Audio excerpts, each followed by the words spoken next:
Believers Underground is about to start.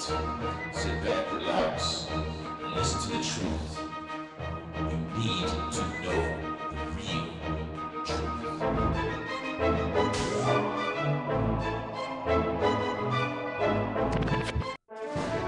Hi, and welcome to Believers Underground with your host, Scott, where he's going to tell you the truth and nothing but the truth in our world today as these disasters strike us every day.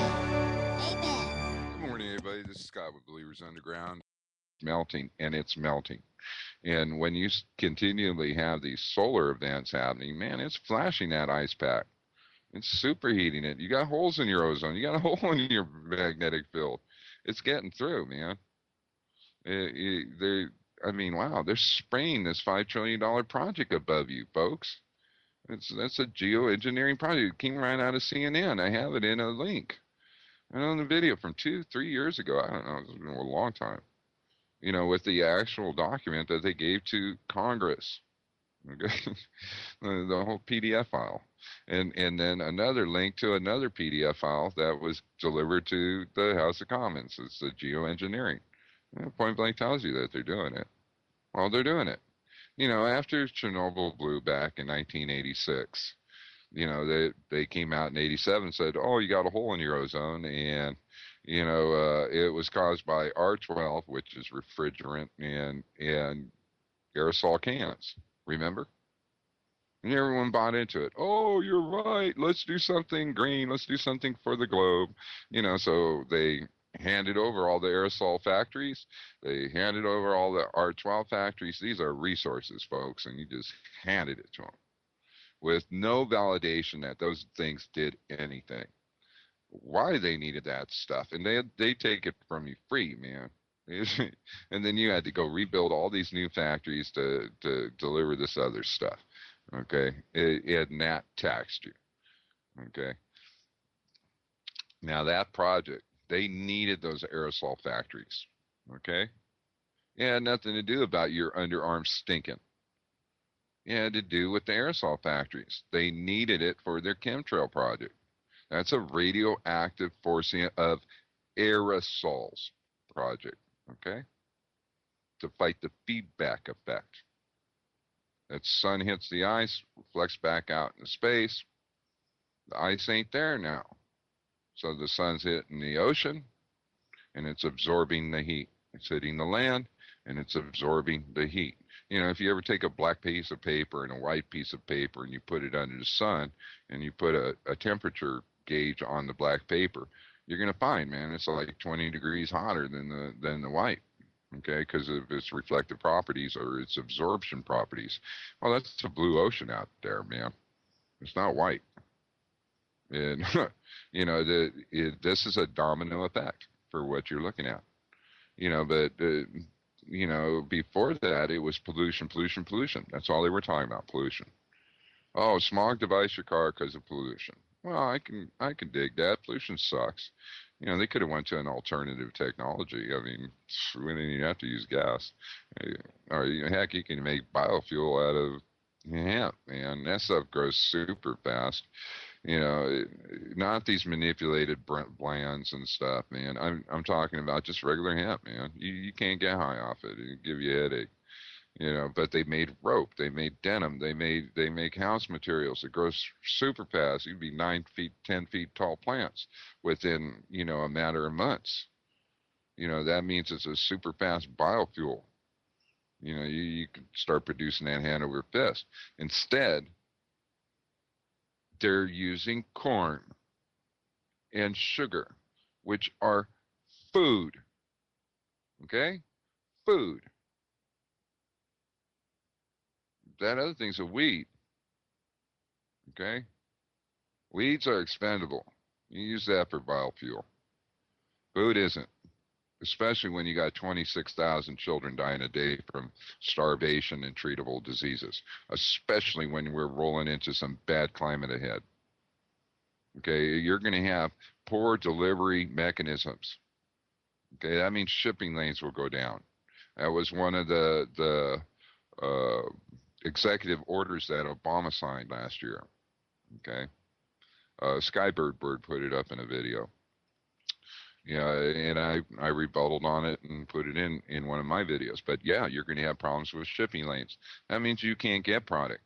Okay, you're talking oil delivery systems, food delivery systems. You get major catastrophic events such as earthquakes. Okay, that breaks up the infrastructure. That infrastructure was not designed for seismic creep. It never was, and that's what Richard is trying to get into the mainstream with the engineers, to factor in seismic creep with the bridges, because they're going to fail. To factor in seismic creep with your nuclear power plants, okay, with your dams, they're going to fail, okay. They weren't designed with seismic creep involved. You also look at the dynamic of earthquake and nuclear power plants that are sitting, say, on the West Coast. Okay, they were not designed to withstand the coast pulling out. It's continental rebound. It's going to pull out. Those things were not designed for that. They were designed for shake, rattle, and roll. They weren't designed to move 4 or 5 feet or 10 feet like it did in Chile after its earthquake. Okay. This is real science. It was amazing. I talked about that with the Truther girls back in '09. And I told them the coast of Chile, it pulled out. And she was tripping on it. She goes, no, I never heard that before and stuff. And then I think it was about 5 months ago, it came out on Weird Science. Weird Science. The coast of Chile extended out 10 feet after the earthquake, and they're barely figuring it out. I was like, man, I told you guys that, and you already even did it, and I told you that Japan was sinking.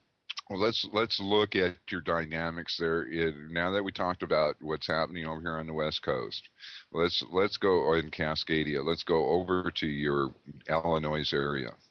I was talking with Jonathan, and he's driven through that area at this time of the year, and he made a statement, I've gone through that area. It was like negative 24 degrees, or 24 degrees below zero, And you're 80 degrees a day?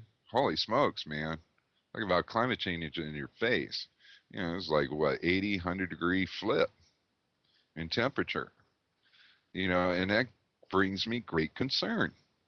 Okay, you're dealing with an area that's used to freezing and getting solid and then defrosting. It's permafrost stuff when you're dealing with the higher elevations.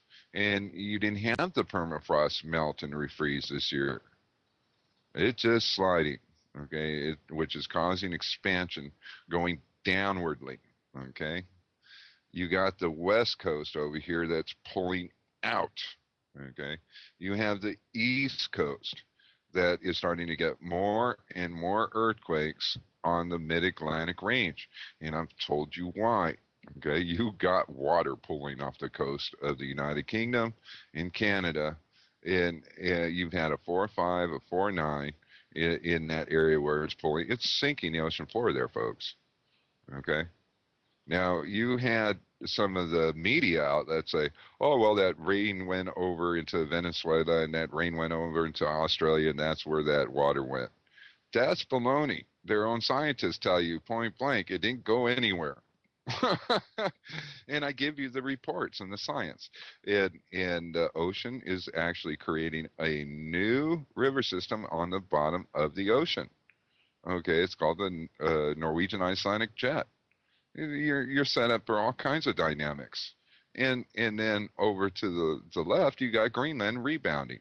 You got Iceland blowing. It can't blow up enough. Okay. You get this weight, it pushes the floor of the ocean down. It's a magma push. Iceland's on the chart again this year. It's going to blow another volcano. As far as Japan, you could see double volcanoes. You can see Fuji and Shakushia just blow up like crazy. It's it's on the charts, man. It's in the game. All right.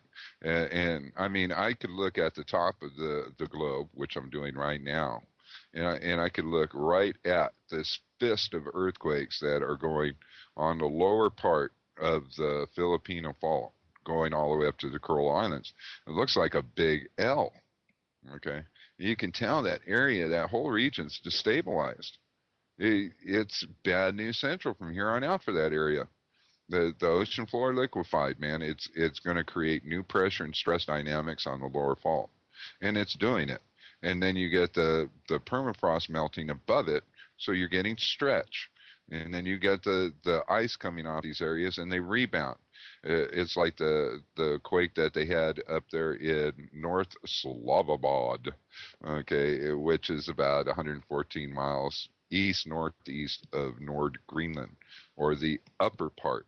Okay, it's almost at the tip of the pole. So that rebounded up. Yeah, this is Scott with Believers Underground. Who is this, and where are you calling from? This is Kim, and I'm calling from Canada. Hey, what's up?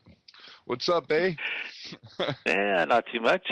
We're just up here in the frozen north here. You've still got about 2.5 feet of snow in my yard. And cool. How far up are you? I'm up in the Kootenays here, which is just about probably 50 miles from the border north of Spokane, Washington. Okay. Yeah, well, heck, I was almost over where you were at like a couple months ago. Too man. Yeah, I was up in up in Seattle. I walked the whole Cascadia Range up there, and we were up in Seattle. We could have met, right there at the border. That would have been cool. I went all the way up and met with red elk. Heck, I mean, I must have been a stone's throw from the border. Very interesting area. Yeah, very interesting area. I wish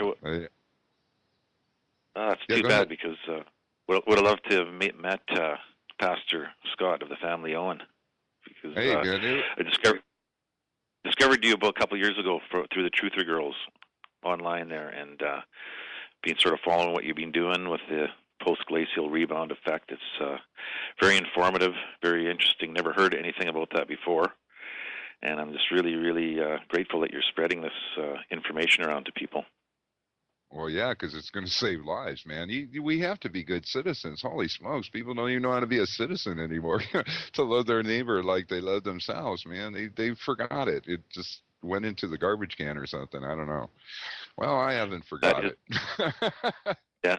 Hey, that is the law right there. That's love your God with all your mind, body, heart, and soul, and love your neighbor as yourself.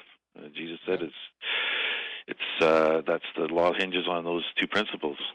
So it's I wish more people would be like that. Trying to be a doer of the word and not just a hearer, and do what I can to spread the message to people about what's happening. Wake people up a little bit, and to try to spread the news that there is a God, there's the Father, there is the Son, and there is a plan. Like you said earlier, when I was listening to you about the Bible being a menu. It's all in there. If you have the desire to seek the truth, genuinely seek the truth within your heart. Yeah, you just look at it and say, okay, what's on the menu this year? Oh, boy. You have heard the truth, and the truth shall set you free. Now click on to our next part, if you dare. This is the Believers Underground, and we care for your safety. May God be with you.